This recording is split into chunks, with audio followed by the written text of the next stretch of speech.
Assalamualaikum warahmatullahi wabarakatuh. Kami dari kelompok 4 akan mempresentasikan makalah kami yang berjudul Manajemen Peserta Didik di Sekolah MI atau SD. Sebelum kami menyampaikan materi, saya akan memperkenalkan anggota dari kelompok 4 terlebih dahulu.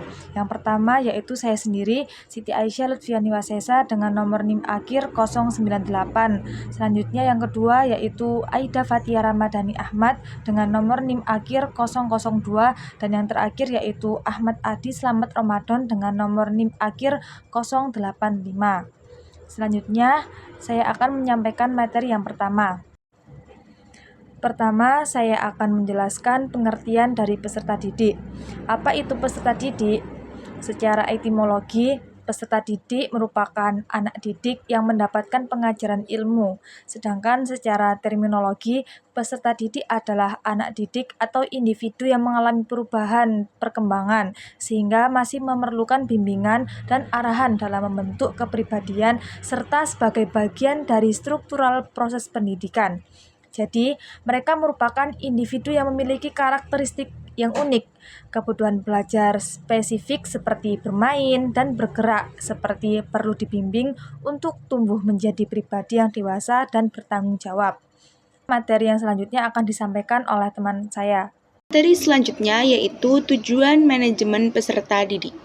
Tujuan manajemen peserta didik itu dibagi menjadi dua, yaitu tujuan umum dan tujuan khusus.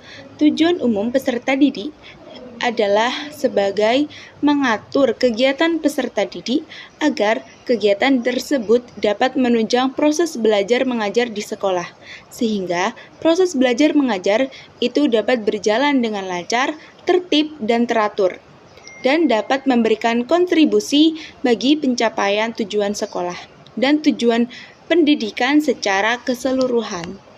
Selanjutnya yaitu tujuan khusus manajemen peserta didik. Tujuan khusus manajemen peserta didik itu ada 4. Tujuan khusus yang pertama yaitu untuk meningkatkan pengetahuan, keterampilan, dan psikomotor dari peserta didik.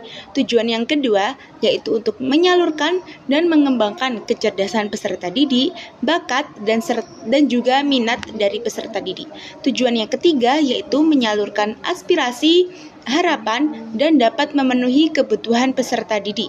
Sedangkan tujuan yang keempat yaitu ketika tujuan yang pertama, tujuan yang kedua, dan tujuan ketiga telah tercapai, diharapkan peserta didik itu dapat mencapai kebahagiaan dan kesejahteraan, sehingga proses pembelajaran itu dapat berlangsung dengan baik dan peserta didik dapat menggapai cita-cita mereka. Baik, selanjutnya saya akan menjelaskan mengenai pengembangan diri peserta didik. Yang pertama, pengertian pengembangan diri peserta didik adalah serangkaian kegiatan pendidikan yang terencana dan terprogram di luar mata pelajaran formal yang dirancang khusus untuk anak usia sekolah dasar SD atau madrasah ibtidaiyah MI.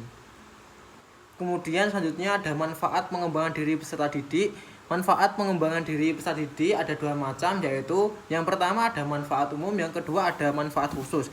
Yang pertama, manfaat umum. Manfaat umum dari pengembangan diri peserta didik adalah pengembangan karakter, memberikan manfaat jangka panjang bagi anak.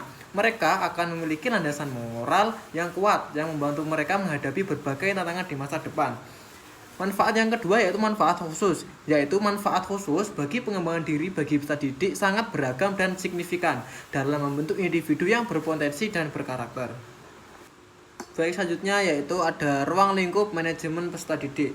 Ruang lingkup manajemen peserta didik ada 6 aspek. Yang pertama yaitu analisis kebutuhan peserta didik, yaitu perekrutan peserta didik, kemudian seleksi peserta didik, kemudian penempatan peserta didik, yang terakhir pencatatan dan pelaporan. Terus yang kedua yaitu penerimaan peserta didik baru atau PPDB. Terus yang ketiga orientasi peserta didik. Orientasi ini biasanya dilakukan bersamaan ketika dengan PPDB berlangsung di sekolah tersebut. Yang keempat yaitu mengatur evaluasi hasil belajar peserta didik, di mana biasanya para guru ini membuat jadwal untuk mengevaluasi hasil pembelajaran peserta didik selama 1 semester.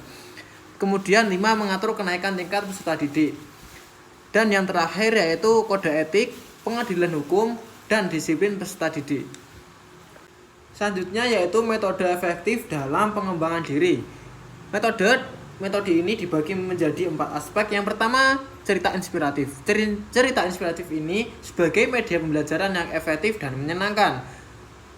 Misal, membuat cerita inspiratif dalam bentuk media pembelajaran berbentuk video animasi kartun. Yang kedua, permainan kolaboratif. Permainan yang melibatkan kerjasama tim dan mengajarkan anak pentingnya untuk saling menghargai, berbagi, dan membantu.